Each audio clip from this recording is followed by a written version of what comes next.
Kapik, nggih. Kapik, maju sini Kapik. Nah, biar dekat sama Ustaz Hambal. Assalamualaikum warahmatullahi wabarakatuh. Innal hamdalillah nahmaduhu wa nasta'inuhu wa nastaghfiruh wa na'udzu billahi min sururi anfusina wa min sayyiati a'malina. May yahdihillahu fala mudhillalah wa may yudhlil fala hadiyalah. Asyhadu an la ilaha illallah wahdahu la syarikalah wa asyhadu anna Muhammadan abduhu wa rasuluhu la nabiyya wa la rasulah ba'dah. Bapak-bapak, ibu-ibu yang dimuliakan Allah, alhamdulillah kita pada malam hari ini kita bisa berjumpa lagi dalam keadaan sehat walafiat. Mudah-mudahan kedatangan kita pada malam hari ini sebagai hujjah di hadapan Allah, sebagai bentuk rasa syukur kita atas nikmat yang diberikan kepada kita semua. Amin. Pada malam hari ini di halaman 56 bab 21 menunaikan amanah dan larangan berbuat zalim. Mohon nanti diperhatikan, dicermati, barangkali ada sesuatu hal yang belum jelas nanti bisa ditanyakan.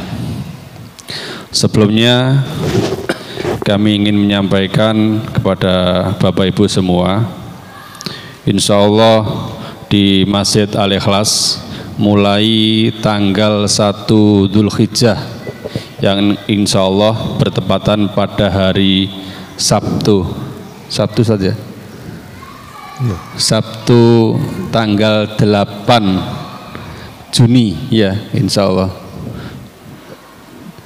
kita akan mengadakan ya buka bersama di Masjid Al-Ikhlas dalam rangka puasa Dzulhijjah, karena eman-eman pahalanya yaitu seperti 1 tahun berpuasa. Bayangkan coba 1 tahun berpuasa itu mulai tanggal 1 sampai tanggal 9. Kalau di tanggal 9-nya ada puasa Arafah yang pahalanya dimaafkan atau dimaafkan 1 tahun yang akan datang dan 1 tahun yang telah berlalu. Masya Allah. Dan amal-amal soleh pada tanggal 1 sampai 9 seperti pahalanya orang-orang yang berjihad di jalan Allah Subhanahu wa taala dengan harta dan jiwanya dan tidak kembali pulang lagi. Artinya orang yang berjihad itu syahid di jalan Allah dan harta-hartanya juga tidak kembali dibawa pulang. Itu baru bisa menandingi pahala amal soleh yang berada di tanggal 1 sampai tanggal 10 Dzulhijjah. Dan kalau saya boleh menyimpulkan, puncak daripada amal soleh itu, nanti kalau salah diluruskan Ustaz, puncaknya adalah ya dari tanggal 1 sampai tanggal 9 itu adalah puasa. Karena ketika kita berpuasa, kadang-kadang kita sering ingat mau berbuat begini, oh iya saya puasa, mau berbuat salah, oh iya saya berpuasa. Dan insya Allah biasanya ketika kita berpuasa, kita akan lebih mudah dalam menjalankan amal soleh dan beribadah kepada Allah Subhanahu wa ta'ala. Makanya mari kita berlomba-lomba bersama-sama, kita saling mengingatkan untuk ya berbuat kebaikan, lebih-lebih tadi pada tanggal 1 sampai 10 Dzulhijjah. Ayo kita ramaikan bersama-sama, dan monggo dimanapun Anda berada Bapak Ibu, kita bisa kumpul bersama-sama di Masjid Al-Ikhlas mengadakan buka bersama. Dan kita juga membuka peluang buat Bapak Ibu semuanya yang ingin berpartisipasi untuk memberikan hidangan berbuka, baik berupa dana ataupun berupa langsung makanan ataupun minuman, monggo dipersilahkan. Dan insya Allah ketika kita memberikan hidangan berbuka puasa akan mendapatkan pahala seperti pahalanya orang yang sedang berpuasa tersebut. Langsung kepada beliau Ustaz Dr. Muhammad Hambal Safwan LCMPDI untuk membahas bab selanjutnya, yaitu bab menunaikan amanah dan larangan berbuat zalim. Tafadhol Ustaz. Ya. Assalamualaikum warahmatullahi wabarakatuh. Alhamdulillah, salatu wassalamu ala rasulillah wa ala alihi wa sahbihi ajma'in. Yaqulu Rasulullah sallallahu alaihi wasallam bima rawahul Bukhari wa Muslim min hadithi Muawiyah radhiyallahu an, may yuridillahu bihi khairan yufaqihu fid din. Alhamdulillah, kita bersyukur kehadirat Allah Subhanahu wa taala atas taufik dan nikmatnya kita bisa berkumpul di tempat ini untuk mendapatkan lapis-lapis keberkahan, karena di sini kita mendapatkan keberkahan yang bertumpuk-tumpuk. Ada keberkahan masjid, ya. Ada keberkahan majelis ilmu, ada keberkahan menghidupkan waktu barokah, yaitu antara maghrib dan isya, ya. Inilah keberkahan-keberkahan yang patut kita syukuri agar kita menjadi pribadi yang barokah. Kenapa? Karena perlu aliran-aliran keberkahan dari berbagai macam sumber, sehingga kita menjadi pribadi yang barokah tersebut. Terlebih majelis ilmu ini sangat kita butuhkan untuk mencegah virus kemunafikan mengakar pada hati kita, ya. Karena hati manusia itu kalau tidak dipenuhi dengan keimanan atau kekufuran, atau keimanannya ini kurang fungsi, ya. Jadi keimanan itu dia ngaku beriman, tapi keimanannya kurang berfungsi karena ada virus-virus kemunafikan, ya. Jadi nifak itu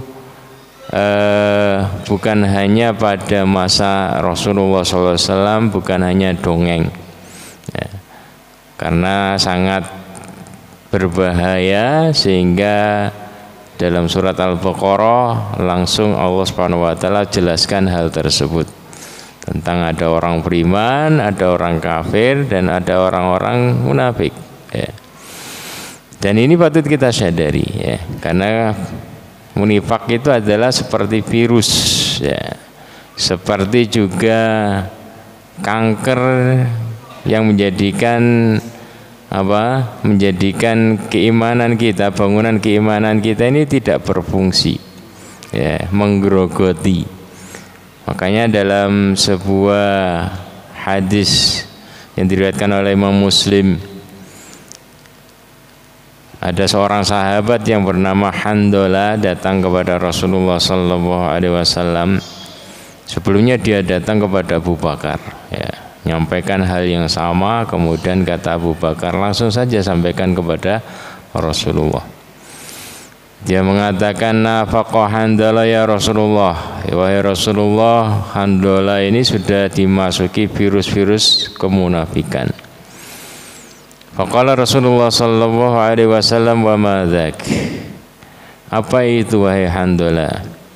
Maka Handola menjawab, ya Rasulullah, nakunu indaka tudzakkiruna bin nari wal jannah.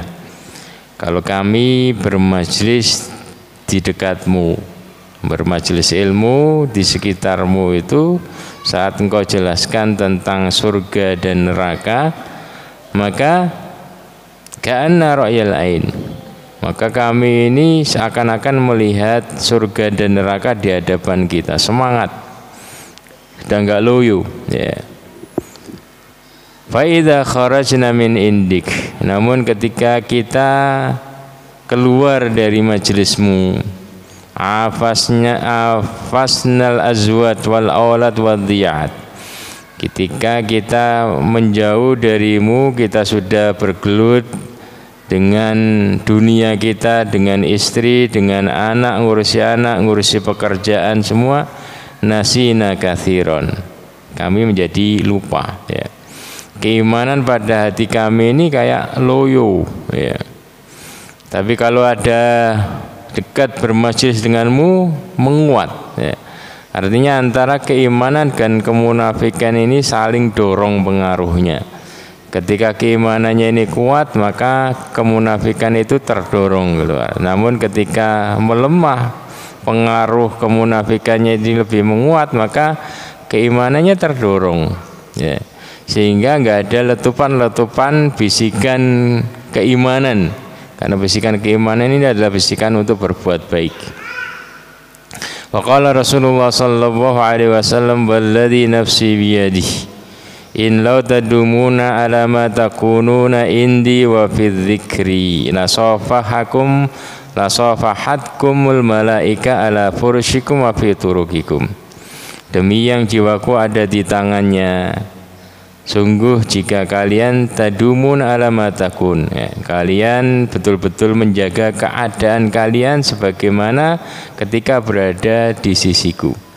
Artinya menjaga betul keimanan tersebut, tapi dzikri, dan menjaga zikir kepada Allah Subhanahu wa taala, maka derajat kalian ini akan melejit, ya.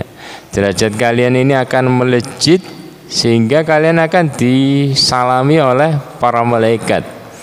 Baik ketika kalian berada di tempat tidur kalian atau berada di jalan, artinya malaikat ini menyalami atas keberhasilan kalian karena selevel, menjadi selevel, ya. Artinya ketika kita bisa istiqomah menjaga tadi kekuatan iman yang ada dalam hati kita dengan saling tawaso bil haqi wa tawaso bis sabr, kita akan mendapatkan keberhasilan, mendapatkan derajat yang tinggi. Walakin ya hamdalah sa'asa, kan, tapi kebanyakan orang itu ya seperti itu, kadang begini, kadang begitu, kadang imannya naik, kadang imannya turun. Artinya hidup itu adalah perjuangan, yaitu perjuangan agar kita ini betul-betul mempertahankan keimanan kita. Innamal hayatu aqidatun wa jihad, ya. Kehidupan itu adalah akidah, bagaimana kita menguatkan akidah kita, keimanan kita, kemudian memperjuangkannya, ya. Jadi hadis ini menjelaskan dan mengingatkan kepada kita, menyadarkan pada kita bahwasanya hati kita itu isinya dua itu, isinya keimanan atau digusur oleh kemunafikan kalau kita biarkan, ya. Kalau kita bergumul dengan dunia kita, maka tadi kemunafikan itu akan lebih menguat, sehingga kita ini ya kadang malas begini, malas ibadah dan yang lainnya. Demikian juga Rasulullah SAW juga menasihati para sahabat, ya, di antara tadi agar bisa menggusur keimanan dari hati kita, selain dari hadir di majelis ilmu, juga hadir bersama kaum muslimin satu sof atau bersof-sof berjamaah sholat, ya. Sebagaimana dalam hadis yang diriwayatkan oleh Imam Tirmidzi an Anas bin Malik qala Rasulullah sallallahu alaihi wasallam man shalla lillahi arba'ina yawman fi jamaah yudrikut takbiratal ula kutibat lahu bara'atun minan nar wa bara'atun minan nifaq. Rasulullah SAW bersabda, barang siapa sholat karena Allah arba'ina yauman, menjaga sholat jamaah selama 40 hari, mendapatkan takbiratul ihramnya imam, ya, fi jama'atin, maka kutibat lahu bara'atan, dituliskan baginya 2 bara'atan, kebebasan, yaitu kebebasan dari api neraka dan kebebasan dari kemunafikan.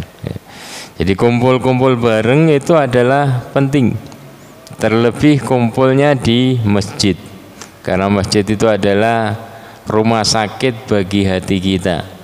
Hati kita ketika menjauh dari masjid maka mulai kusam, ya. Makanya Rasulullah SAW ketika tiba di suatu tempat yang beliau perhatikan adalah pertama kali membangun masjid, ya. Kenapa? Karena itu adalah sumber cahaya, ya, yang menyinari. Kita datang ke masjid aja, doanya adalah Allahumma ja'al fi qalbi nuran, jadikan cahaya di hatiku, di sisi kananku, sisi kiriku, ya. Ini apa? Agar tadi ya nilai-nilai keimanan itu betul-betul menguat pada hati kita ya. Terlebih kita berada di masjid itu adalah untuk sholat jamaah, apalagi menunggu sholat dari satu sholat ke sholat berikutnya. Wadzalikumur ribat, itu adalah bagian dari ribat, berjaga-jaga di jalan Allah ya. Kenapa? Karena perlu kesabaran. Kalau hadir hanya sebentar pulang, nah itu ringan. Tapi kalau kita menyabarkan diri kita bermajlis, duduk di masjid, terlebih kita isi dengan majelis ilmu, terlebih kalau itu adalah waktu antara maghrib dan isya, maka ini adalah amalan yang luar biasa ya. Kita harapkan darinya bisa menggusur virus-virus kemunafikan dalam hati kita. Kenapa? Karena kalau virus-virus tersebut sudah hilang, maka ringan bagi kita sholat, ringan bagi kita ibadah, ringan bagi kita sedekah. Jadi itu mukadimah kita dalam membahas hadis yang akan kita bahas dalam bab ini, yaitu bab menunaikan amanat dan larangan berbuat zalim ya. Hadis yang pertama, Nabi Hurairah radhiyallahu anhu anna Rasulullah sallallahu alaihi wasallam qala ayatul munafiq salas idza haddatsa kadzaba wa idza wa'ada akhlafa wa idza tumina khan. Rawahul Bukhari wa Muslim. Dari Abi Hurairah radhiyallahu anhu bahwasanya Rasulullah sallallahu alaihi wasallam bersabda, ayatul munafiq salasa, ada tiga tanda orang munafik ya. Artinya tanda-tanda kemunafikan, tanda-tanda penyakit nifak itu banyak ya. Kalau dalam hadis ini Rasulullah SAW menyebutkan tiga. Kenapa beliau hanya menyebutkan tiga di sini? Karena ini terkait dengan penyakit sosial ya. Yaitu idza haddatsa kadzaba, kalau dia berbicara maka dia terbiasa dusta, membuat-buat omongan.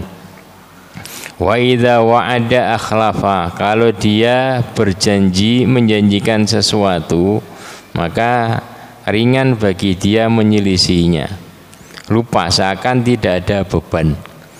Wa idza tumina khan, kalau dia mendapatkan amanat maka dia menyia-nyiakannya.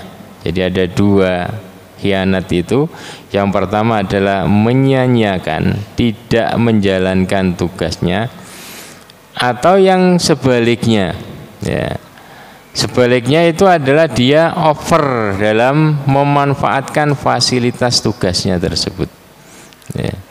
Over dalam mencintai pekerjaannya, jabatannya tersebut, sehingga dia berbagai cara dia memburu jabatan tersebut ya. Karena bukan tugas yang dia incar, tapi yang diincar itu adalah fasilitas-fasilitasnya ya. Ini adalah tiga tanda orang munafik yang Rasulullah SAW jelaskan pada hadis ini ya. Jadi Rasulullah SAW dalam memberikan wejangan kepada para sahabat ya, kepada para sahabat itu betul-betul hal-hal yang tadi ya, hal-hal yang membahayakan dalam diri seseorang, membahayakan keimanan dalam diri seseorang ini, dan itu berefek pada muasyarah ya, pergaulan dia dalam bermasyarakat ya. Jadi sebagaimana kita jelaskan tadi, perlu kita sadari bersama bahwasanya penyakit nifak itu akan selalu menghantui kita, mengancam kita. Kalau kita tidak sadari maka kita akan terkena penyakit tersebut dan kita tidak sadar bahwasanya kita ini terkena virus kemunafikan ya. Maka harus selalu introspeksi diri ya. Kenapa? Karena iman seseorang itu tidak seperti imannya malaikat yang stabil ya. Iman manusia itu kadang naik, kadang turun. Kalau itu turun maka kita harus sadari bahwasanya itu ada nifak sedang menjalur pada diri kita. Kalau kemunafikan sudah menjalar pada hati kita, nanti ada efek-efek seperti ini. Ya, ada sifat-sifat yang tadi itu. Ketika sholatnya sudah malas, maka merembet kepada penyakit-penyakit tadi. Ringan bagi dia ketika hadatsa itu kadzaba, ketika berbicara dia dusta, ketika dia janji dia mudah mengingkari, ketika dia diberi amanah dia khianat. Ya, terkadang ini hanya efek dari adanya tadi kemunafikan. Ya. Makanya Rasulullah SAW katakan itu tanda. Artinya kalau ada rambu-rambu seperti ini, ini penyakit bahaya, harus waspada. Ya. Makanya dalam sebuah riwayat, yaitu Abdullah bin Amr bin As dalam riwayat Hakim mengatakan, ya'ti 'alan nasi zamanun yajtami'una fil masajid laisa fihi mu'min. Nanti akan datang suatu masa di mana orang-orang kumpul di masjid itu laisa fihi mu'min. Tidak ada seorang pun dari mereka itu mukmin. Artinya memiliki keimanan yang kokoh kuat dalam hatinya. Semuanya dirasuki dengan virus-virus kemunafikan. Jadi para sahabat, para tabi'in, para tabi'ut tabi'in itu betul-betul mengkhawatirkan penyakit ini. Ya, betul-betul mengkhawatirkan penyakit ini sebagaimana dikatakan oleh Ibnu Abi Mulaikah, seorang tabi'in, Ibnu Abi Mulaikah dalam riwayat Bukhari, beliau mengatakan adraktu 30 min ashabin Nabi sallallahu alaihi wasallam kulluhum yakhafu ala nafsihi nifaq. Ya. Aku mendapati 30 sahabat Nabi. Artinya aku pernah berjumpa, hidup bareng dengan 30 sahabat. Ini tabi'in mengatakan begini. Karena tabi'in itu adalah orang yang bertemu dengan sahabat. Yang mana 30 sahabat tersebut itu yakhafu ala nafsihi nifaq. Ya. Betul-betul khawatir pada diri mereka, apakah saya ini sudah terkena nifak ataukah tidak, apakah imanku ini sudah selamat dari kemunafikan ataukah saya ini hanya ngaku-ngaku beriman. Ya. Jadi sahabat saja mereka khawatir terhadap penyakit nifak ini, apalagi kita mestinya kan lebih khawatir lagi. Ya. Jangan pernah ngaku iman saya sudah ini tinggi. Gak ada orang yang imannya selalu stabil tinggi itu. Terkadang turun, terkadang naik. Kita terus berusaha agar selalu naik. Salah satunya adalah dengan tawaso, saling mengingatkan, saling menguatkan, kumpul bareng, saling menguatkan, itu penting. Ya. Jadi ada beberapa hal yang harus kita waspadai sebagai tanda bahwasanya virus kemunafikan itu sudah merasuk pada diri kita. Karena dijelaskan dalam Al-Quran beberapa tanda, ya, bahwasanya kemunafikan sudah menjalar dalam hati kita. Yang pertama adalah sedikit mengingat Allah Subhanahu wa taala. Berat rasanya kalau diajak berzikir. Ya. Jadi kalau baru berzikir 1-2 kali, baru ngitung subhanallah sudah ngantuk. Ya. Jadi kita mungkin tidak punya target, ya. Artinya target berapa dalam sehari itu kita berzikir kepada Allah. Ya. Berat mempunyai target-target seperti itu. Padahal itu penting. Ya. Kenapa? Karena di antara tanda kemunafikan itu, di antara tanda hati kita sudah dirasuki kemunafikan, itu adalah kita berat untuk berzikir, atau kita dilupakan untuk berzikir. Ya. Sebagaimana dalam ayat wa idza qamu ila sholati qamu kusala yurauna nas wa la yadhkuruna Allah illa qalila. Orang munafik itu kalau mau sholat itu males. Ya, sukanya riya dan tidak berzikir kecuali hanya sedikit ya. Maka untuk mengantisipasinya harus ada program itu. Kita memprogram diri, mungkin baca dalam sehari itu berapa ya, selain yang setelah sholat. Jangan sampai zikir kita itu hanya setelah sholat ya.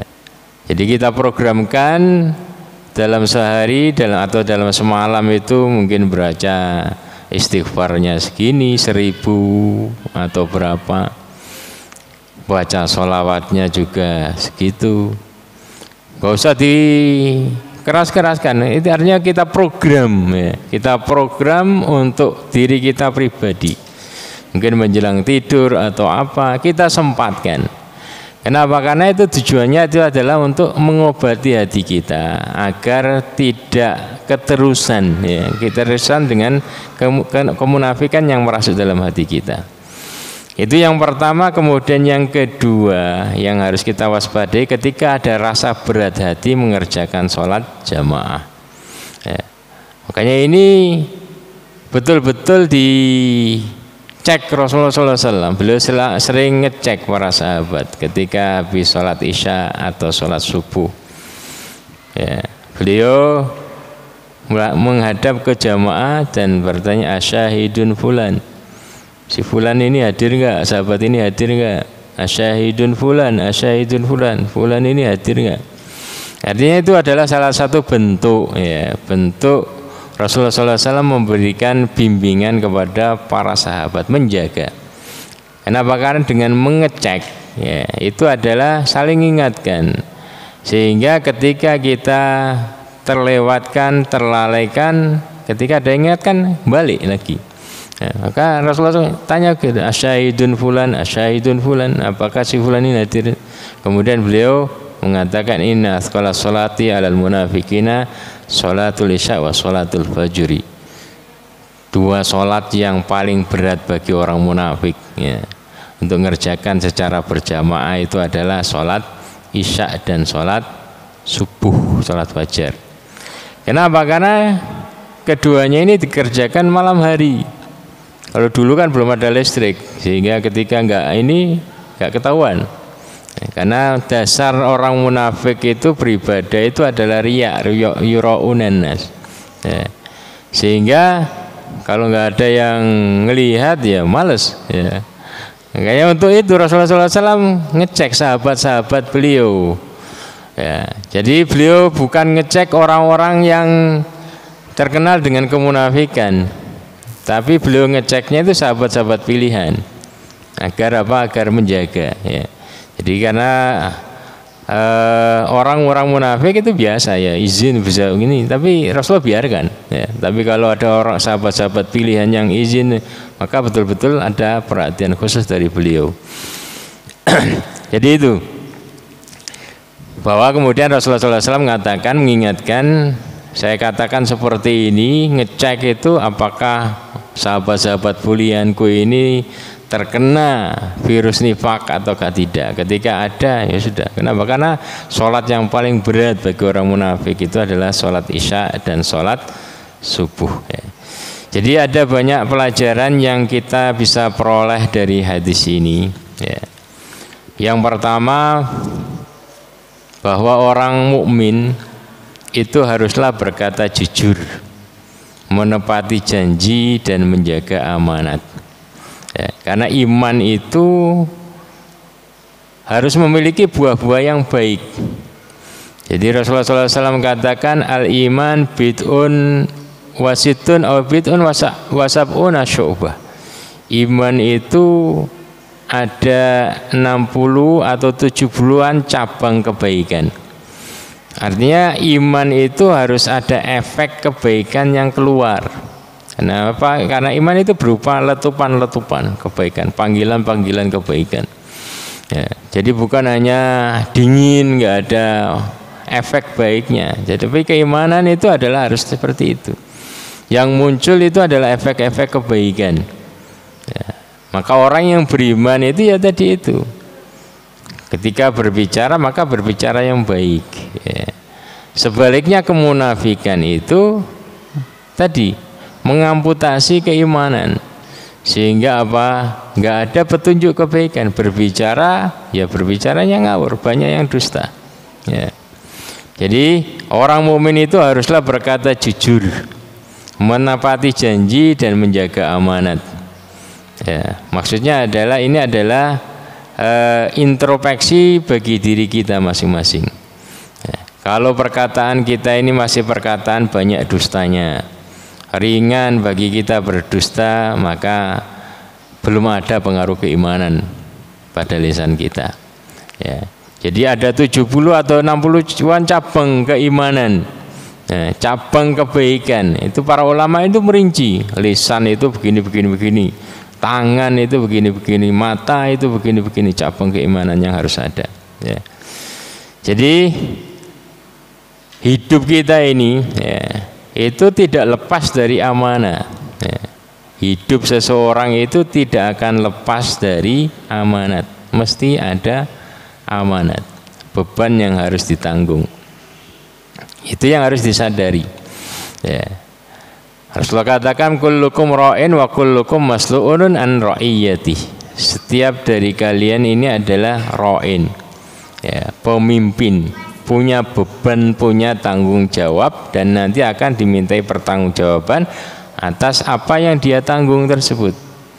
Ya, seorang laki-laki itu pemimpin bagi keluarganya. Wanita itu pemimpin bagi isi rumah, suaminya itu, anak, macam-macam, dia yang ngatur.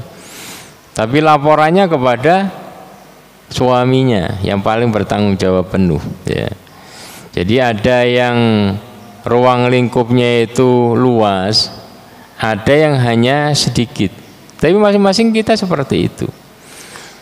Dan orang beriman itu betul-betul ditata. Ketika mengemban amanah itu harus tahu betul apa hak dan kewajibannya. Maka ini pentingnya ilmu. Jadi Islam itu adalah agama yang detail. Segala sesuatu ada fikihnya, ada hukum-hukumnya. Ya. Makanya sebelum nikah ya ada fikih nikahnya. Belajar tata cara nikah, hak-haknya apa, kewajibannya apa. Kenapa? Karena ketika orang tidak ngerti hak dan kewajibannya, maka dia ngawur. Ya, tugas-tugas pokoknya apa saja, maka kalau nggak ngerti itu maka nggak jelas nanti hidupnya. Ya. Maka yang harus digarisbawahi bahwa hidup itu tidak lepas dari amanat. Ya. Tinggal tadi karakter seseorang ini dalam mengemban amanat ini harus diperhatikan. Ya. Jadi jangan sampai kita sebagai umat Islam, ya, kita sebagai umat Islam itu tidak paham panduan sehingga ya, ngawur hidupnya. Ya. Jadi kalau orang itu betul-betul belajar, ngerti, ya, tidak ketimpang hidupnya itu, hanya ngurusi mungkin akhirat dia, ternyata anaknya diterlantarkan, istrinya diterlantarkan, nggak ada nafkah. Ya. Ini kan karena tadi kurangnya ilmu atau ilmu yang dipahaminya keliru, hanya sebagian saja. Ya. Jadi Rasulullah SAW selalu mengingatkan seperti ini agar apa? Agar terjaga. Ya. Seorang mukmin nggak boleh seperti itu, nggak boleh bersifat seperti sifat kemunafikan. Karena orang munafik itu, ya, itu bukanlah kalau dalam Al-Quran itu bukan karena dia bodoh, malah sebaliknya kadang. Ya, dia orang pinter, tapi ilmu yang dipelajarinya keliru. Makanya dalam surat Al-Baqarah itu wa idza qila lahum aminu kama amanan nas. Ya, berimanlah seperti kebanyakan orang-orang beriman. Ya, mereka mengatakan anu'minu kama amana sufaha. Apakah kita beriman seperti sahabatnya Rasulullah? Ya, artinya nggak bisa baca tulis, nggak bisa, orang-orang bodoh, orang-orang nggak kuliah, orang-orang ini. Ya. Jadi karena ilmu yang dipelajarinya itu adalah keliru, salah di dalam memahaminya, sehingga ukuran dia itu adalah hanya ukuran tadi, ya, ukuran mungkin ukuran ijazah, ukuran apa, Tapi Islam itu adalah ukurannya jelas, Quran dan hadis. Ya. Ilmu yang benar itu adalah ilmu yang mengantarkan kita untuk semangat beramal, beribadah kepada Allah Subhanahu wa taala. Ya. Kenapa? Karena terkadang orang itu semakin belajar, semakin dia malah malas untuk ke masjid. Kadang ada ilmu yang seperti itu. Makanya ala innahum musufha, yang bodoh itu ya kamu itu, kan gitu. Walakinnahum la ya'lamun. Tapi mereka nggak ngerti. Ya. Kenapa? Karena tadi ya. Jadi itu menunjukkan bahwasanya mereka bukan orang tadi, secara pandangan umum itu mereka nggak belajar, nggak sekolah. Tapi cara memahaminya keliru, atau ilmu yang dipelajarinya itu adalah ilmu yang keliru, nggak benar. Ilmu yang tidak mendekatkan diri kepada Allah Subhanahu wa taala, sehingga jadi seperti itu. Ya. Jadi standarnya bukan standar Quran hadis lagi, tapi standarnya adalah standar yang dibuat sendiri. Ya. Jadi yang harus kita pahami tadi bahwa setiap dari kita itu ya, pasti mengemban amanat, baik amanat diri sendiri atau nanti makin naik lagi mendapatkan amanat 1 istri, 2 anak, 3 anak terus, atau istrinya double dan yang lainnya makin banyak ya, itu amanat ya. Artinya memandangnya dari sisi itu, memandang istri itu amanat.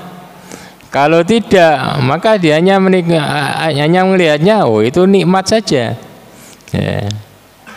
Tapi kalau memandangnya itu adalah amanat, panjang dia ininya. Anak juga seperti itu.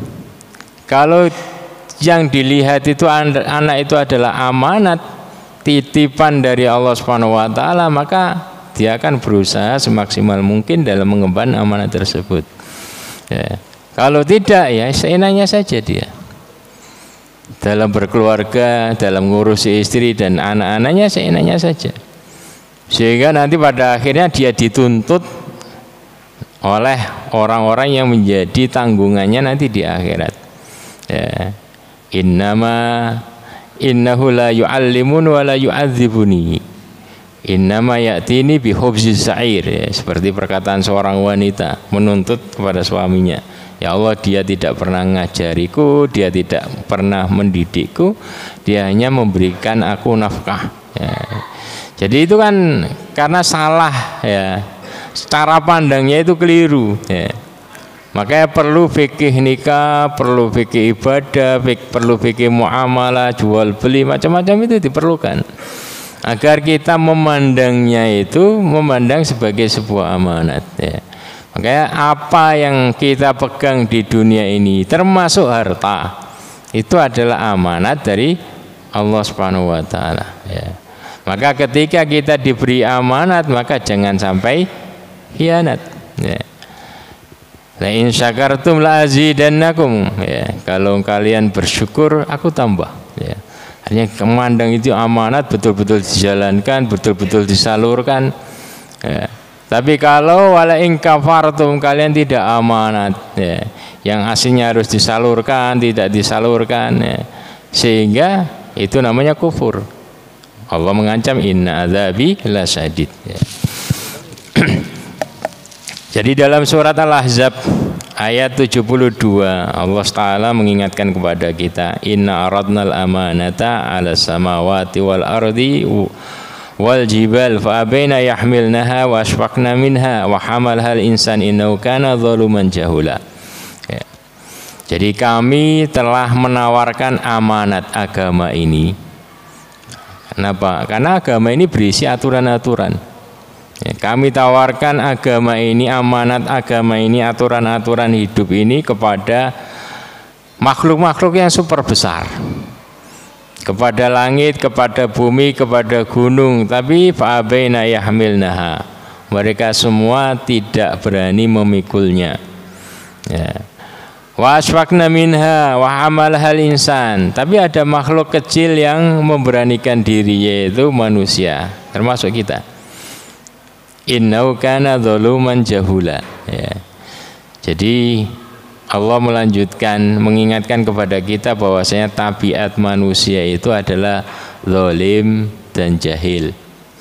Artinya ada potensi pada diri kita ketika kita tidak dibimbing oleh wahyu, tidak dibimbing oleh Al-Quran dan Sunnah, tidak mau ngaji, maka hidupnya ngawur, yaitu zoluman. Zoluman itu adalah ngawur, meletakkan sesuatu tidak pada tempatnya, asal.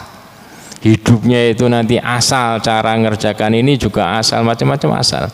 Dan jauhlah dan bodoh manusia. Ya. Makanya perlu adanya tadi ilmu agar kita selamat dalam mengemban amanat kita. Amanat apa saja itu? Yaitu yang diperlukan adalah ilmu. Ya. Ilmu dan sikap adil agar kita tidak zalim. Ya. Ilmu, mengetahui aturan-aturannya, kemudian menerapkannya dengan adil. Adil itu tidak ada ketimpangan, tidak berat sebelah. Artinya sesuai dengan aturan Allah dan Rasulnya. Meskipun adil itu tidak mesti harus sama. Ya. Adil itu tidak mesti harus sama. Ya. Adil itu adalah menempatkan sesuatu pada tempatnya. Bagaimana panduan dalam Al-Quran dan Sunnah ini dalam menempatkan, nah itu yang kita praktekkan. Maka baru kita selamat. Maka ini di sini sangat diperlukan ilmu, karena tabiat kita itu adalah zoluman jahula, zolim, ya, ngawur, ya, hidupnya ngawur, dan jahula, ya, dan jahil, ya, bodoh, ya. Dan bodoh itu kadang para ulama ada yang mengartikan bahwa jahil itu nggak mesti bodoh. Jahil itu adalah jahil, ya, yaitu apa? Ngerti tapi apa? Ngerti tapi nggak mau ngikuti ilmunya, asal kemudian. Nah, itu namanya jahiliyah. Ya, masa jahiliyah itu adalah diberitahu, ada pemberitahuan tentang ini macam-macam, tapi mereka menyimpang, ya. Jadi perlu ngaji agar kita punya ilmu dan bisa bersikap adil, ya. Dalam berbicara nggak ngawur, ya. Karena mukmin itu ada aturannya.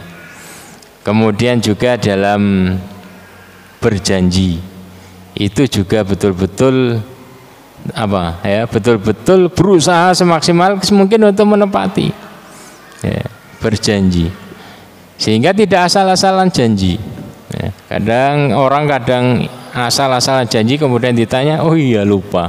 Kenapa? Karena dia tidak menganggap itu adalah sesuatu yang berat, ya.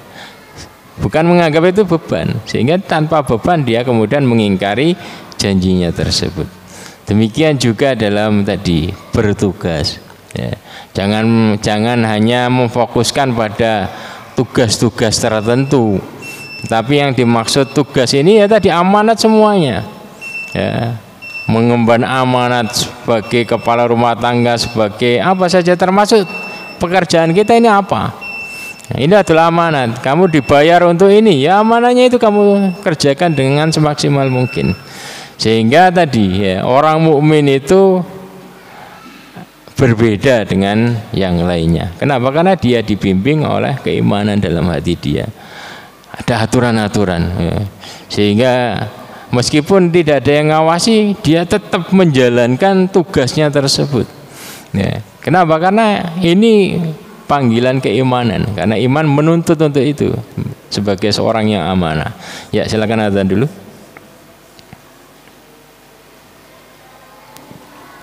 Ya, kita break azan. Barangkali ada yang batal wudhu, silakan ambil wudhu dan kembali ke tempat semula. Bismillahirrahmanirrahim. Allahu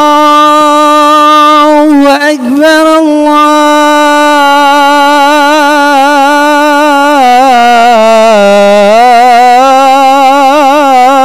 Akbar, Allahu Akbar, Allahu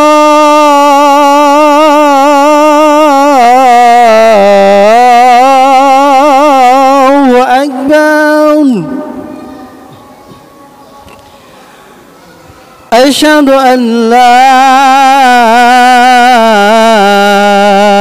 إله إلا الله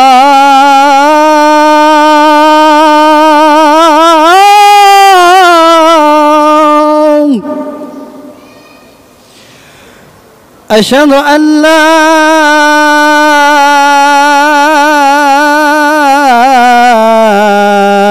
إله إلا الله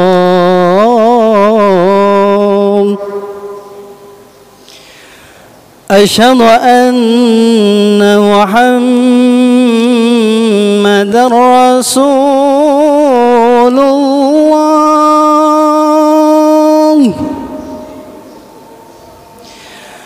أشهد أن محمدا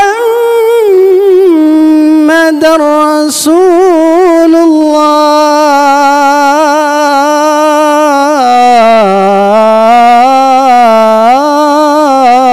الله حي على الصلاة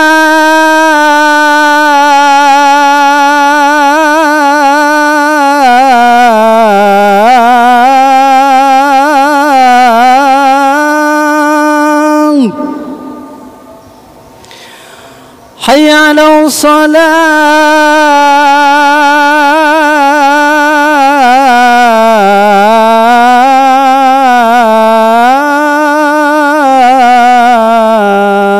الصلاة حي على الفلاح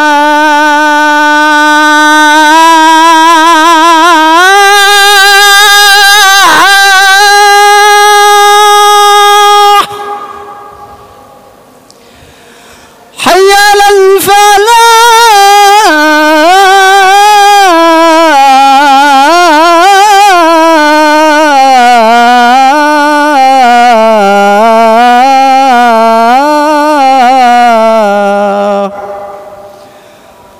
الله أكبر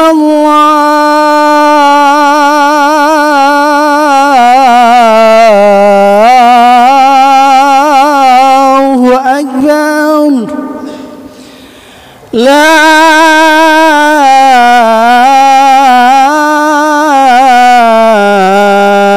إله إلا الله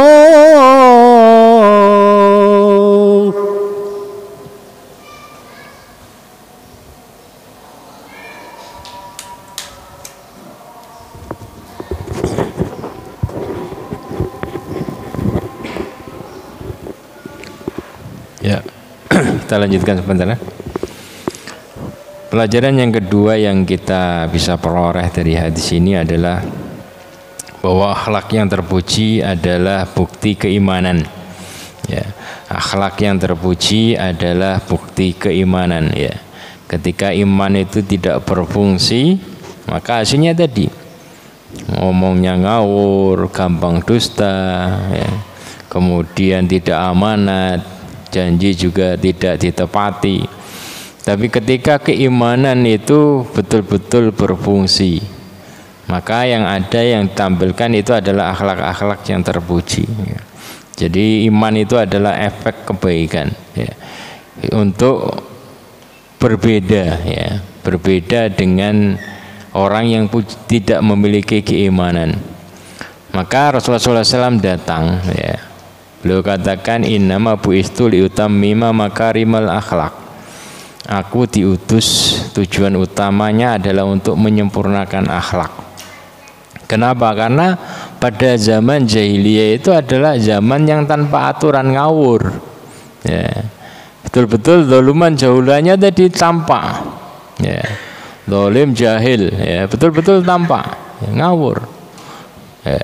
Maka Rasulullah SAW datang dengan sesuatu yang berbeda. Islam itu adalah harus berbeda dengan jahiliyah. Maka tampil dengan akhlak-akhlak yang terpuji. Jadi ketika manusia tanpa keimanan itu biasa dusta, maka Rasulullah memberikan tadi ya, pengajaran yang berbeda. Beliau katakan al mukmin la yakdzib, seorang mukmin itu pantang untuk berdusta ya. Dalam hadis riwayat Imam Malik an Sofwan bin Salim annahu qala qila li Rasulillah sallallahu alaihi wasallam ayakunul mu'min jabbanan. Jadi Rasulullah SAW pernah ditanya, apakah seorang mukmin itu bisa jadi pengecut ya. Kata beliau, na'am. Faqala na'am. Ya, boleh jadi seorang mukmin itu pengecut, ya, takut. Ya. Faqila lahu ayakunul mu'min bakhilan. Ya. Apakah memungkinkan seorang mukmin itu bakhil? Kata Rasulullah SAW, faqala na'am. Ya, boleh jadi. Ya. Kenapa? Karena tadi ya, itu adalah masalah dia. Kalau bakhil, masalah kalau pengecut itu kan urusan pribadi dia. Ya. Tapi kemudian beliau ditanya, faqila law ayakunal mu'min kadzaban. Apakah memungkinkan seorang mukmin itu kadzab, pendusta? Kata beliau, la. Ya. Seorang mukmin itu la yakdzib. Seorang mukmin itu mestinya tidak berdusta. Karena kalau dia sudah berdusta itu dari satu dusta akan muncul dusta-dusta yang lain, akan merugikan orang lain kan, seperti itu. Demikian juga seorang mukmin itu berbeda dengan munafik, dia akan menepati janji ya, tidak mudah ngumbar janji, terlebih masalah hutang ya. Karena hari ini orang nganggap biasa ya, tidak bayar hutang itu biasa-biasa saja ya. Dan dia betul-betul makanya tadi ketika ada satu kedustaan muncul, lihat dia kedustaan yang lain ya, dia berhutang dengan betul-betul alasan sambil nangis-nangis ya, sehingga orang merasa iba. Setelah dapat pinjaman ketawa-ketawa, setelah itu yang punya duit nangis-nangis nagihnya ya, kan gitu ya. Jadi seorang mukmin itu menepati janji. Ketika dia butuh hutang, maka dia betul-betul menganggap berat hutang itu, beban ya. Makanya dia akan katakan, saya pinjam untuk mungkin sebulan, nanti ingatkan ya. Kalau saya lupa ingatkan, kan mukmin itu seperti itu ya. Sehingga ketika belum mampu bayar, dia akan datang ngomong, minta maaf betul ya, tidak menghindar ya. Karena itu adalah janji itu adalah berat ya. Ya, janji adalah hutang ya, memang berat, apalagi hutangnya janjinya hutang ya. Maka dalam hadis itu Rasulullah SAW memberikan ya, agar ini tidak rusak ya, karakter seorang mukmin itu tidak rusak. Maka Rasulullah SAW beliau mengatakan, yaghfirullah lisyahid kulla dzanbin illa dain. Allah mengampuni dosa-dosa orang yang mati syahid, semua dosa dia kecuali satu, dosa hutang. Menganggap remeh hutang, kabur dari hutang dia. Dalam riwayat yang lain, al-qatlu fi sabilillah yukaffir kulla syai' illa din. Ya, meninggal di jalan Allah itu mampu menghapuskan semua dosa kecuali dosa hutang ya. Kenapa Rasulullah SAW bersabda demikian? Agar ini tidak dianggap remeh ya. Sehingga apa? Sehingga kaum muslimin itu bisa saling membantu, ta'awun, ringan. Karena Rasulullah dalam hadis yang lain menjanjikan bahwasanya menghutangi itu adalah separuh sedekah. Agar ini betul-betul terjaga, maka karakter mukmin tepat janji itu harus betul-betul diperhatikan ya. Sehingga dahulu orang nawarkan hutang, siapa yang mau hutang nawarkan. Kenapa? Karena sedekah itu dapat pahala sedekah separuhnya. Kalau menghutangi 1 juta berarti dapat pahala sedekah 500.000. Sehingga semangat ya. Dan terbantukan, orang yang membutuhkan terbantukan. Tapi mereka betul-betul tadi tepat janji ya. Sehingga dalam riwayat itu barang siapa yang ya, betul-betul menganggap ini berat hutang itu betul-betul berusaha untuk melunasi, Allah bantu dia. Tapi barang siapa yang mengambil harta saudaranya tadi dengan cara hutang tadi, kemudian dia kabur, sudah berniat untuk tidak membayarnya, maka Allah tidak akan memampukan dia untuk membayar, dan Allah akan menghilangkan harta orang tersebut, menjadi penyebab dia ini bangkrut, macam-macam, ada musibah ini musibah itu. Salah satunya adalah karena tadi ngemplang, ya, hutang tapi nggak mau bayar, ya. Makanya Rasulullah SAW ketika mau menyolati sahabat, beliau tanya, yang ditanya, punya hutang enggak orang ini? Kalau punya hutang, ada yang bertanggung jawab enggak atas hutangnya? Kalau enggak ada, silakan kalian sholati. Beliau enggak nyolati, tapi beliau memperbolehkan disolati, ya. Sahabat yang lain yang nyolati. Tapi kalau ada sahabat, saya ya Rasulullah akan menanggung hutangnya, maka beliau mensolati orang tersebut. Tujuannya apa? Ya, bukan karena Rasulullah ini jahat, ya. Tapi Rasulullah SAW itu pengen tadi, ya, pengen membimbing umatnya agar bisa ta'awun, saling tolong menolong, nggak ada penyakitnya. Kalau itu betul-betul berjalan, ya, enak, nggak usah ke bank. Hari ini menyebabkan orang pergi ke bank itu kan karena penyakit ini. Ada oknum-oknum yang tadi itu, sehingga orang takut menghutangi, ya, sehingga ujung-ujungnya ke riba. Tapi kalau kesadaran betul-betul kuat, sehingga tadi orang bersemangat untuk memberikan pinjaman, karena yang dipinjami ini punya tadi, ya, betul-betul menganggap berat hutang itu dan tadi betul-betul berusaha membayarnya, sehingga ada di antara kaum mukminin ini ada ta'awun, saling tolong menolong, saling membantu. Ya, makanya beliau keras dalam masalah ini agar apa? Agar bangunan sosial umat Islam itu bagus, agar tidak rusak, agar tidak beralih kepada riba, terjerumus kepada dosa riba. Demikian, semoga bermanfaat. Assalamualaikum warahmatullahi wabarakatuh.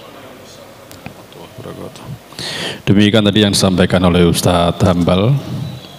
Dan sebelum sesi tanya jawab, perlu kami informasikan bahwa di Masjid Al-Ikhlas, insya Allah Jumat besok akan ada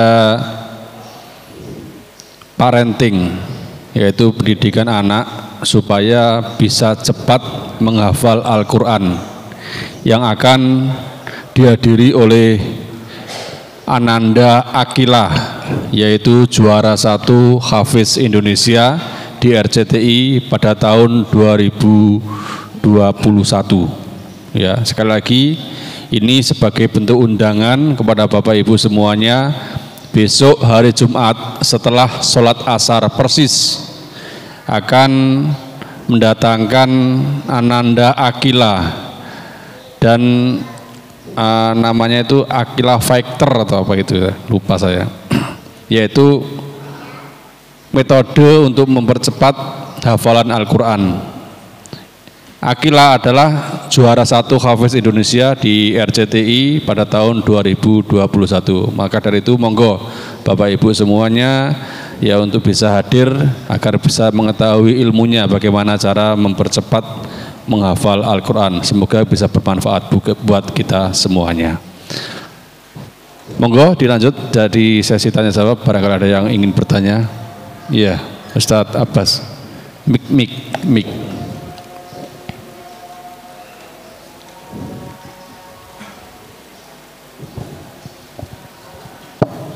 Bismillah. Assalamualaikum warahmatullahi wabarakatuh. Assalamualaikum warahmatullahi wabarakatuh.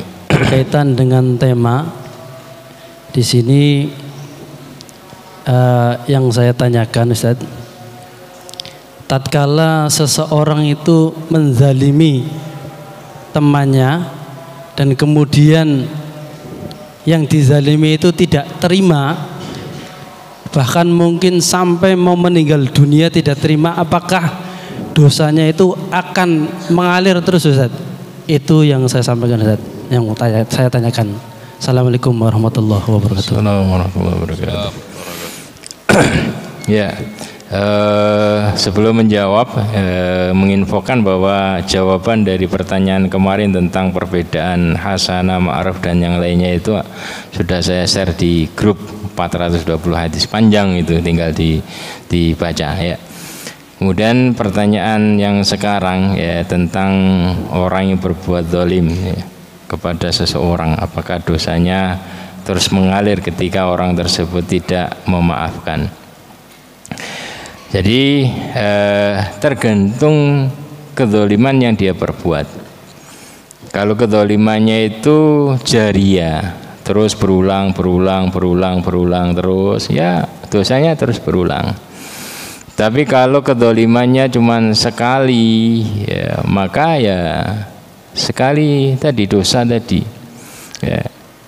Dosa yang akan mengambil nanti kalau itu dibiarkan sampai akhirat, yang rugi pelakunya. Kenapa? Karena nanti amalan pelaku ini akan diambil, diberikan kepada orang yang dia zalimi ya. Makanya dalam hadis itu orang datang kepada Allah itu dengan membanggakan pahala sholatnya, pahala hajinya, pahala zakatnya, amal ibadahnya. Ternyata setelah itu hilang, bangkrut dia. Setelah ditotal, maka kemudian ternyata pahalanya sholat ini diberikan kepada orang yang dia zalimi, kepada orang yang mukul dia, ini begini, hingga habis. Ketika kebaikannya habis, ganti dosa orang yang belum terbayarkan tadi itu yang kemudian dilimpahkan kepada orang ini ya. Maka itu balasan di akhirat. Tapi yang lebih kita takutkan juga itu adalah ketika di dunia ya. Ketika di dunia, yaitu orang yang terzalimi itu doanya mustajab. Nah, itu yang harus dikhawatirkan ya. Jangan mudah mendolimi orang, sehingga itu akan kembali kepada diri kita sendiri ya. Bagaimana kalau orangnya ini sudah minta maaf ya, tapi orangnya ini nggak mau memaafkan ya, tinggal nanti urusannya dengan Allah Subhanahu wa taala. Allah melihat serius nggak ini apanya minta maafnya, apakah itu hanya basa-basi ataukah betul-betul ya. Karena kalau tobatnya itu adalah tobat nasuha, itu adalah wa'ad bi sayyi'atal hasanah. Dia harus mengikuti keburukan itu dengan kebaikan ya. Jadi orang yang mungkin dia jahati, solusinya ya tadi dia berbuat baik kepada orang tersebut, bantu macam-macam, itu baru bisa menyelesaikan ya. Jadi bukan hanya sekedar basa-basi minta maaf, tapi yang terbaik itu adalah wa'ad bi sayyi'atil hasanah. Kalau dia sudah maksimal buat seperti itu, tapi orang yang ini yang dia tadi nggak terima terus, ya itu urusan dia nanti insyaallah. Kenapa? Karena Islam mengajarkan untuk memaafkan, saling memaafkan ya. Jadi meskipun ya tadi terkadang itu adalah berat, susah untuk dimaafkan ya. Maka cari tadi seperti ini Wasik ya. Jadi budaknya Hindun yang menumpak Hamzah. Jadi Rasulullah SAW ketika ini masuk Islam ya, masuk Islam, maka Rasulullah katakan, iya kalau engkau minta maaf saya terima, tapi jangan berada di dekatku, khawatir ketika melihatmu aku teringat dengan pamanku ya. Jadi dia menjauh. Tapi Wasik ini mengatakan demikian, kalau dulu saya pernah membunuh orang yang paling dicintai oleh Rasulullah, maka sekarang aku akan berusaha membunuh orang yang paling dibenci oleh Rasulullah. Itu Musailamah al-Kadzdzab, berhasil dia bunuh ya. Jadi seperti itu ya. Jadi wa'ad bi sayyi'atal hasanata tamhuha ya, ikutilah dari satu keburukan dengan kebaikan yang lainnya. Semoga itu bisa menghapuskan keburukan tersebut. Oke itu. Ya, monggo satu lagi. Agak maju.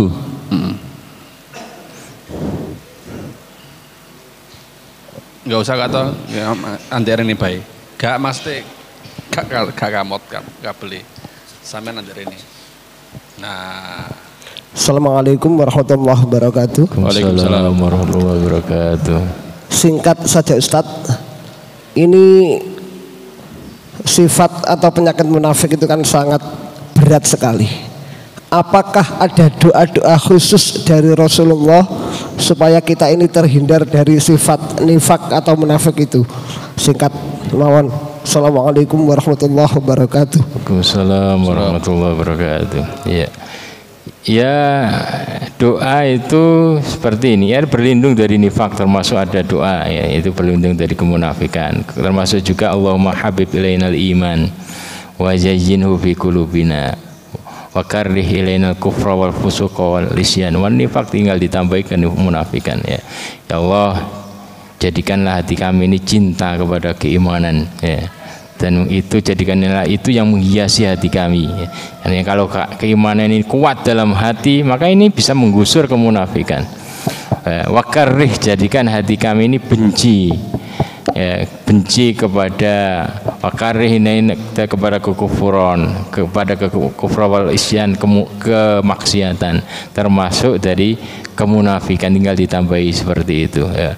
Jadi doa tinggal tadi kita berlindung.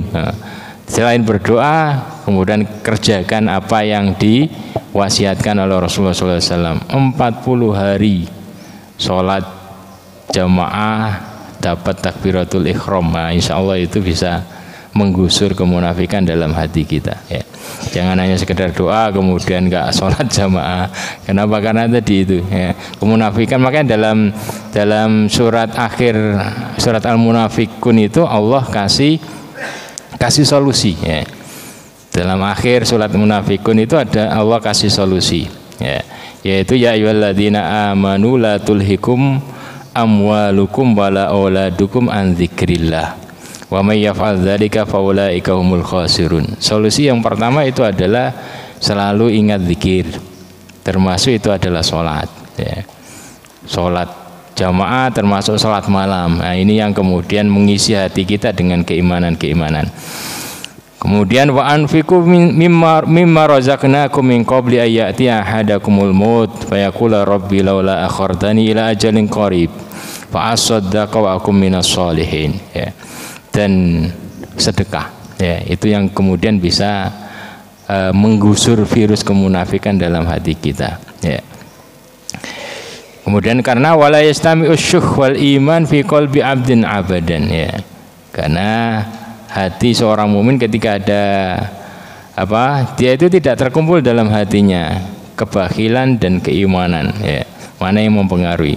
Jadi orang itu dusta, orang itu ingkar janji, biasa ingkar janji, orang itu tidak amanah, itu karena cinta dunia. Maka obatnya itu adalah sedekah, ya. Membuang dunia tersebut untuk mencari pahala Allah Subhanahu wa taala. Itu solusinya, obatnya, ya. Karena penyebab orang ingkar janji, kemudian gampang berkata dusta, tidak amanah karena memburu fasilitasnya itu karena cinta dunianya itu. Maka dalam akhir surat Munafikun ini Allah kasih obatnya. Salah satu diantaranya obatnya memperbanyak sedekah itu, ya. Ya, demikian tadi yang disampaikan oleh Ustaz Hambal. Sebelum kami tutup, sekali lagi kami informasikan bahwa tanggal 1 Dzulhijjah di Masjid Al-Ikhlas mengadakan buka bersama sampai tanggal 9 Dzulhijjah. Monggo barangkali Bapak Ibu yang berpuasa bisa ikut buka bersama di Masjid Al-Ikhlas, dan juga membuka peluang untuk yang ikut serta memberikan hidangan ataupun berupa dana untuk buka bersama. Kami juga menerima, bisa menghubungi Ustadz Hambal, Ustadz Taung, atau mungkin bisa langsung datang ke Masjid Al-Ikhlas. Demikian, mohon maaf kalau ada kesalahan dalam penyampaian. Kita tutup dengan bacaan alhamdulillah dan doa kafaratul majlis. Alhamdulillahirabbil alamin, subhanaka Allahumma wa bihamdika asyhadu an la ilaha illa anta astaghfiruka wa atubu ilaik. Wassalamualaikum warahmatullahi wabarakatuh.